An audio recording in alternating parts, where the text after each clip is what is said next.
हरदेव जोशी राजकीय कन्या महाविद्यालय दिवेर विजय स्मृति कार्यक्रम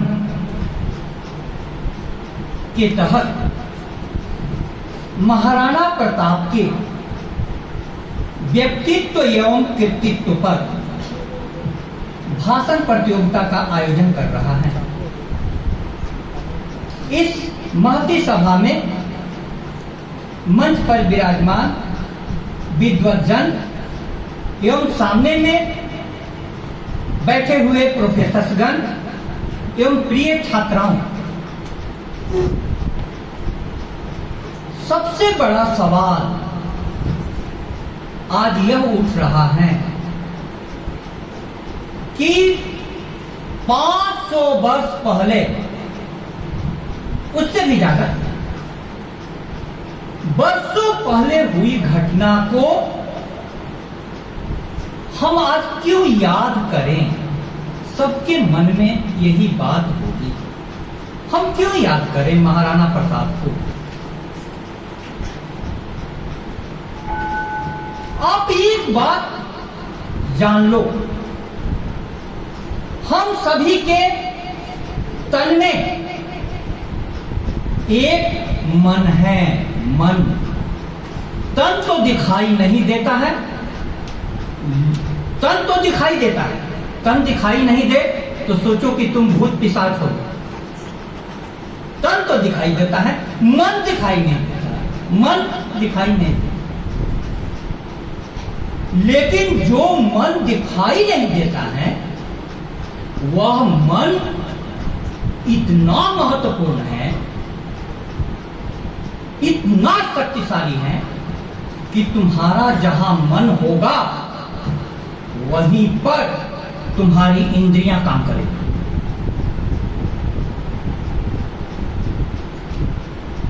शकुंतला झोपड़ी में बैठी हुई है, सामने में दुर्वासा ऋषि भिक्षा मांग रहे हैं और शकुंतला को सुनाई नहीं दिया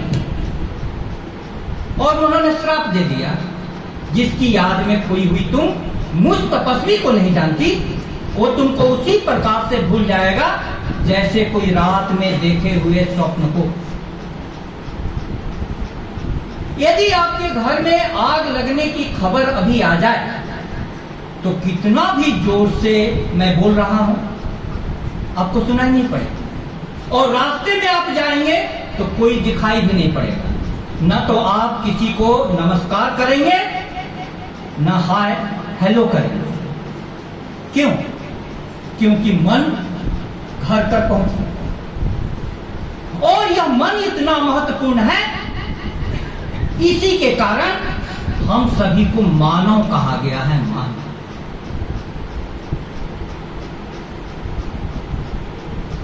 एक कविता की प्यारी लाइन है, हे मन के अंगार, अगर तुम लौ न बनोगे क्षार बनोगे, जो न किरण की रेख बनोगे धूली धुएं की धार बनोगे। हे मन के अंगार, अगर तुम लौ न बनोगे क्षार बनोगे। दीपक का लौ यदि जलता है तो ऊपर की तरफ, ऊपर की तरफ, यदि क्षार बन जाता है तो नीचे की तरफ बिखर जाता है। तुम्हारा मन ऊपर की तरफ उठे, इसके लिए 500 वर्ष पहले जन्मा हुआ कोई व्यक्ति आज इतना महत्वपूर्ण हो। हमारा मन ऊपर उठे, इसके लिए 5000 वर्षों से भी पहले जन्मे हुए राम और कृष्ण हमारे लिए महत्वपूर्ण हो जाए। मन को तो प्रेरणा चाहिए और वह प्रेरणा कहीं से भी प्राप्त की जा सकती है। 1000 वर्ष पहले भी मन यदि किसी ऊंचाई को स्पर्श किया है तो आज तुम आश्वस्त हो सकते हो कि तुम्हारा भी मन उसी ऊंचाई को फिर से स्पर्श कर सकता है। एक छोटी सी कहानी से आपको मैं बात समझाऊं। 3 देवियां जा रही थी। एक संत ने प्रणाम किया। तीनों देवियों में यह बात उठी कि संत ने प्रणाम किसको किया, किसको प्रणाम। तीनों में झगड़ा होने लगा। एक ने कहा कि हमको प्रणाम किया, दूसरे ने कहा कि हमको प्रणाम किया, तीसरे ने कहा कि हमको प्रणाम किया। अंत में बात यह पहुंची कि चलो चलकर संत जी से ही पूछ लें कि आपने किसको प्रणाम किया। संत जी के पास गए। संत जी ने कहा कि आप अपना परिचय दो।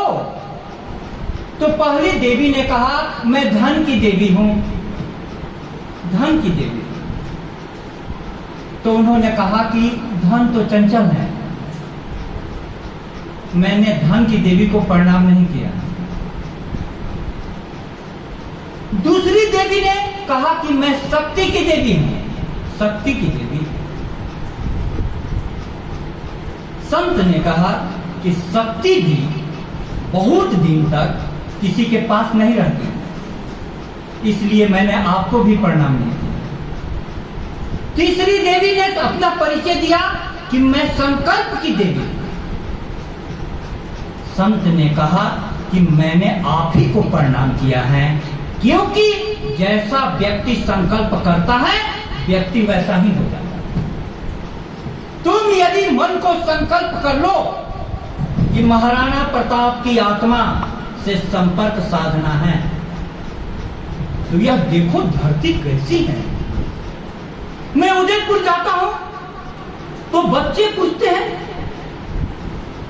कि युद्ध में गए हुए पति का मन मेरी तरफ आकर्षित नहीं हो, इसलिए रानी हाड़ा ने अपना सर काटकर युद्ध भूमि में भिजवा दिया। यह कैसी धरती, कैसी धरती। मैं तो सोचकर आश्चर्यचकित रहता।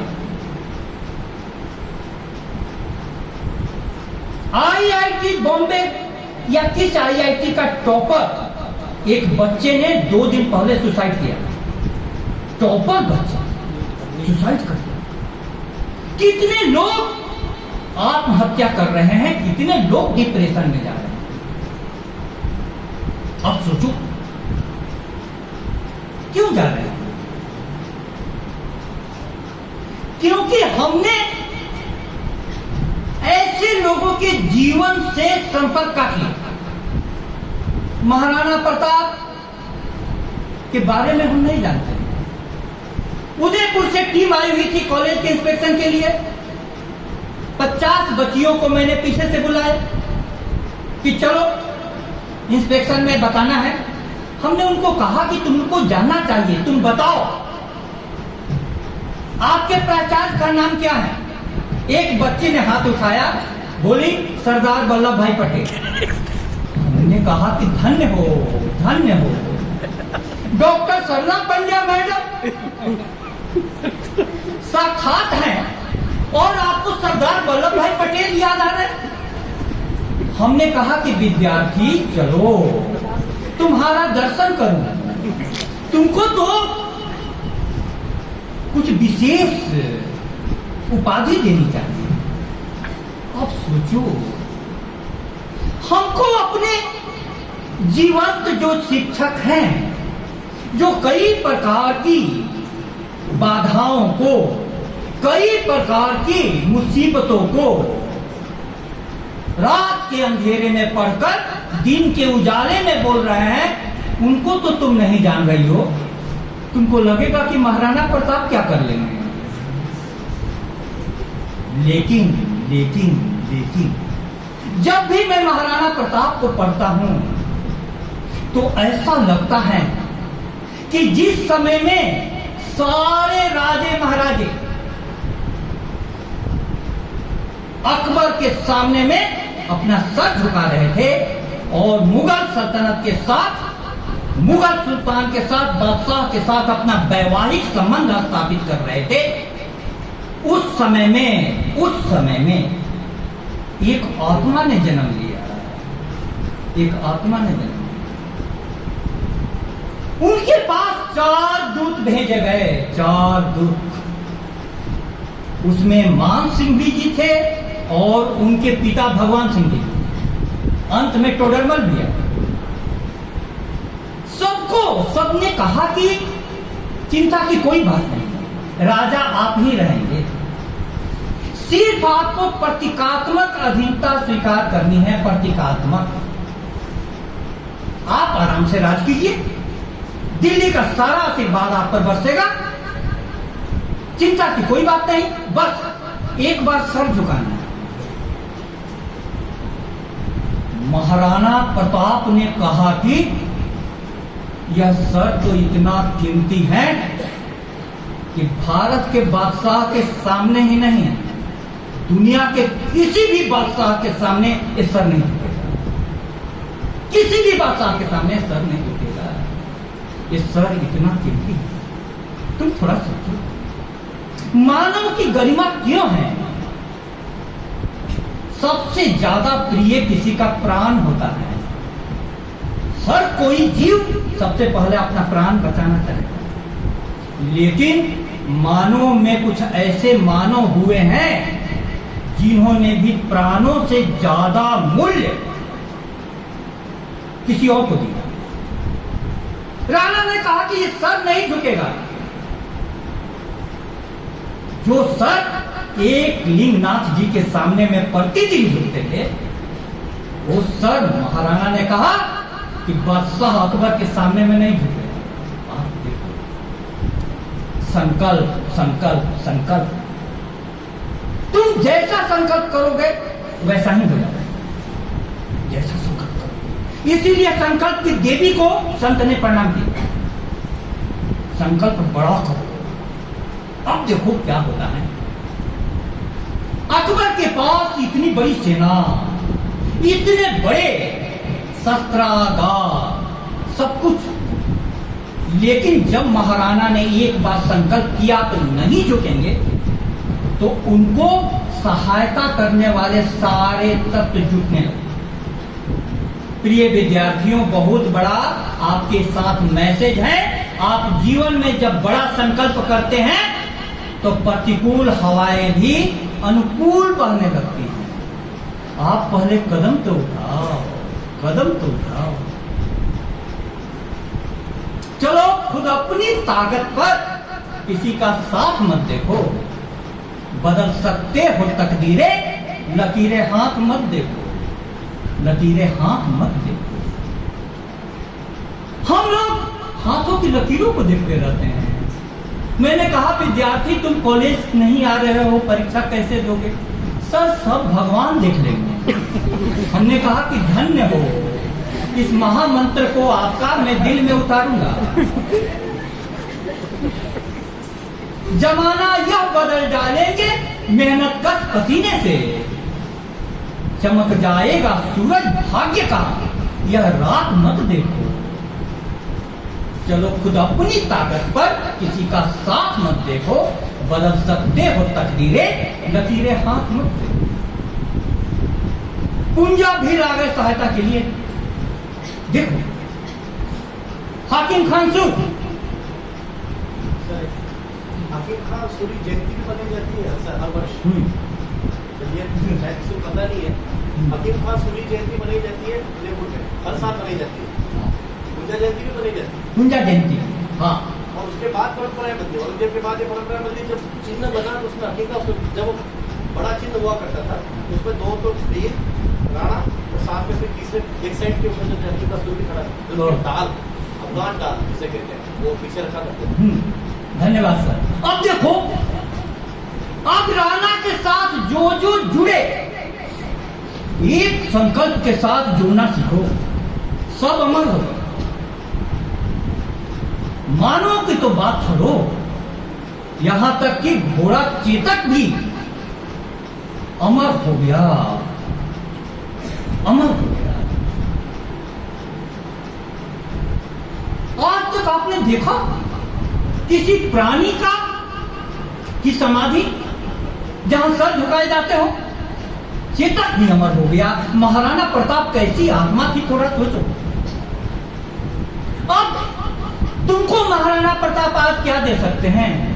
प्रेमचंद की एक लाइन है, अमीरी की कब्र पे पनपी हुई गरीबी बहुत जहरीली होती है, बहुत जहरीली होती है। ध्यान से सुनो, यदि तुम अमीरी में पल जाओ तो तुमको जब कभी भी गरीबी होगी तो बहुत अखड़ेगी। लेकिन मैं सोचता हूं कि महाराणा प्रताप कैसी आत्मा थी, राज सुख में पले हुए।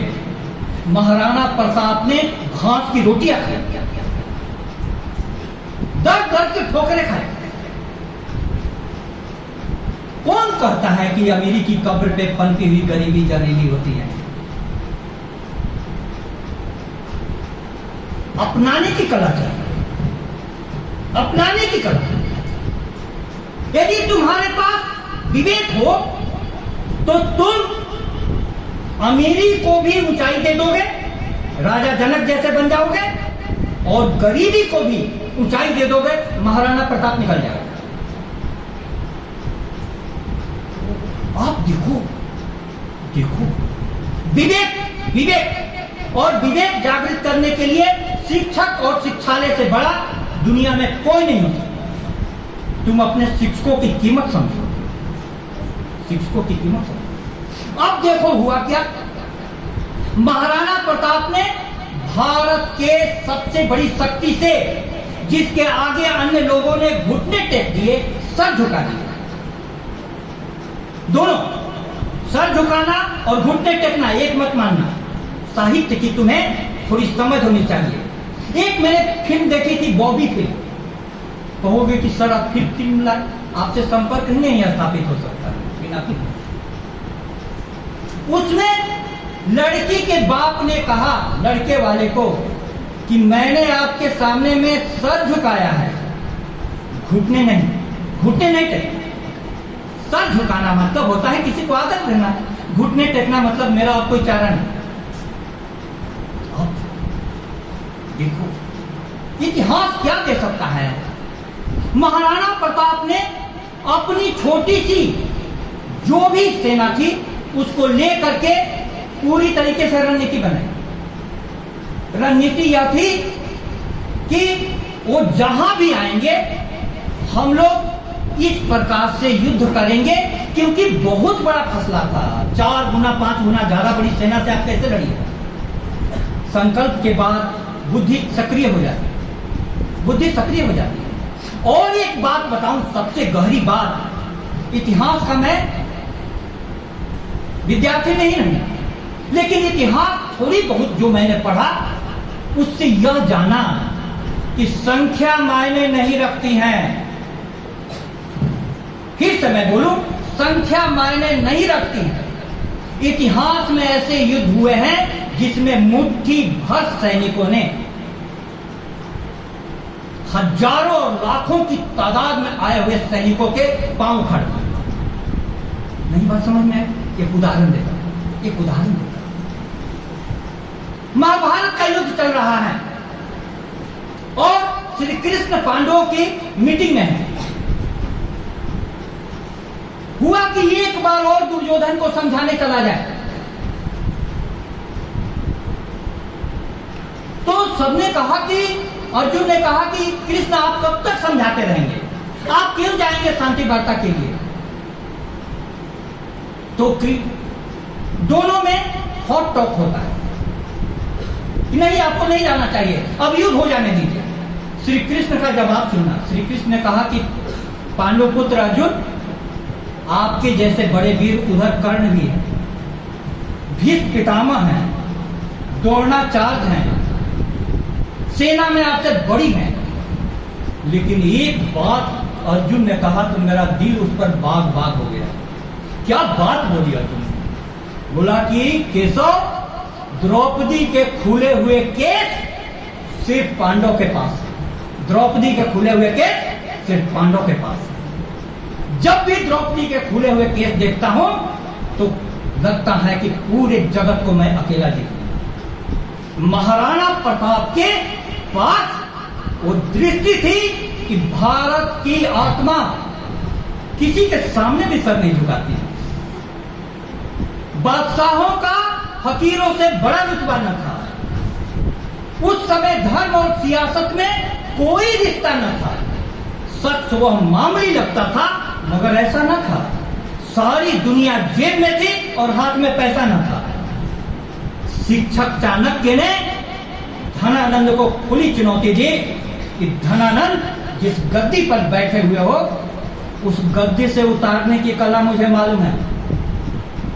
प्रलय और निर्माण दोनों शिक्षक की गोद में पलता है। अब मैं कहना आपको क्या चाहता हूं, महाराणा प्रताप गुरुकुल में पढ़ते थे। ये बात मालूम नहीं, गुरुकुल में पढ़ते थे। गुरु कैसे मिले होंगे सोचो, गुरु कैसे मिले होंगे कि इतने विपरीत परिस्थितियों के बावजूद उस व्यक्ति ने सर नहीं झुकाया। कितने वर्षों तक संघर्ष किया। 1576 में हल्दी घाटी इतना खून बहा कि मिट्टी पीली हो। देखो, लेकिन इतिहास में ऐसा वर्णन किया गया प्रिय विद्यार्थियों कि हल्दी घाटी युद्ध में राणा की स्थिति ये हो गई कि दर दर की ठोकरें खा रहे। उनकी बेटी को घास की रोटी खानी पड़ गई और उनके भी हाथ से बिलाव छीन करके ले गया पीथल और पाथल। उस कविता में जिक्र किया गया। कभी लोग क्या करता है कि कुछ कल्पनाएं जोड़ देता है। इससे संदेश क्या जाता है? संदेश क्या गया कि आप यदि किसी भी बड़ी सत्ता को चुनौती दीजिएगा तो भूखों मरिएगा, ये संदेश दिया। लेकिन साहित्य का काम एक और है। ध्यान से सुनो प्रिय विद्यार्थियों, एक लेक्चर तुम्हारी जिंदगी बदल सकता है। एक क्लास, पूरी चेतना यहां लगाओ। क्या हुआ वहां पर?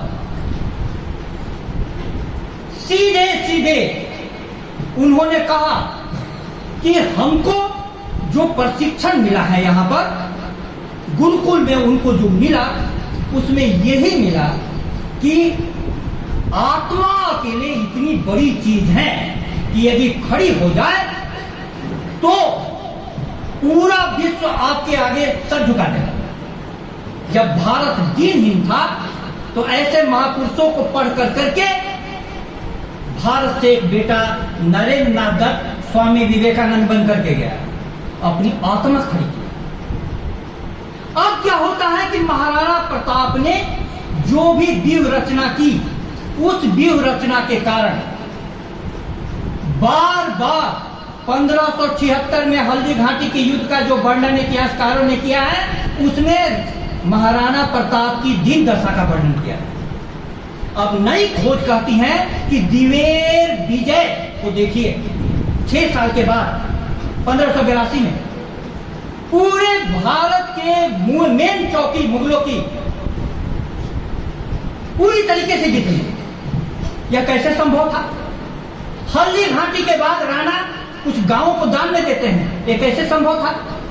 किन इतिहासकारों ने कलम चलाया? उन इतिहासकारों ने जो भारत के स्वाभिमान के साथ खेलना चाहते थे। अब राष्ट्रवादी इतिहासकारों का कहना है कि नहीं, सत्य लाओ, सत्य लाओ, सत्य लाओ। दिवेर विजय स्मृति उसी की याद दिलाती। अब सवाल होता है कि हम इतिहास कितना पढ़ें, किस हद तक पढ़ें? बहुत बड़ा प्रश्न है। विद्यार्थी बैठो, शांति से सुनो। कितना पढ़ें? क्योंकि आज एक विचारधारा चल रही है। एक वे है पांव कल की सीढ़ियों पर है, एक हम इतिहास पर जिल्दे चढ़ाते हैं। जो देश आगे बढ़े हैं, अमेरिका का कोई इतिहास नहीं और अमेरिका विश्व का नंबर 1 देश बन गया। हमारा इतिहास गौरवान्वित, पूरी तरीके से विश्व का सबसे प्राचीनतम इतिहास। हाँ, जो सोने की चिड़िया थी उसके हाथ में आज कटोरा है। सवाल होता है कि गलती कहां हो गई है? गलती कहां हो गई? मैं कहना यह चाहता हूं कि तुम यदि इतिहास नहीं पढ़ोगे तो इन आत्माओं को सदा सदा के लिए खो दोगे। महाराणा प्रताप को पढ़ करके जो दूसरा फल भारत के वृक्ष पर लगता है, शिवाजी। महाराणा प्रताप के जीवन को आप देखो। शिवाजी 5 फीट के, अफजल खान 7 फीट का, कोई तुलना नहीं। लेकिन शिवाजी ने अफजल खान को गले लगते समय उसने चाकू मारने का प्रयास किया तो अपने बगनखे से अफजल खान को मारता। इससे क्या साबित होता है? शरीर महत्वपूर्ण नहीं है, तुम्हारी कद काठी कैसी है ये महत्वपूर्ण नहीं है। महत्वपूर्ण क्या है? आत्मा, आत्मा, आत्मा। आत्मा में संकल्प हो, आत्मा में साहस हो। तो तुम्हारे सामने में अभी पैरा ओलंपिक्स हुआ, जिनके दोनों पैर कट गए, उन लोगों ने अपने जीवन को बदल दिया है।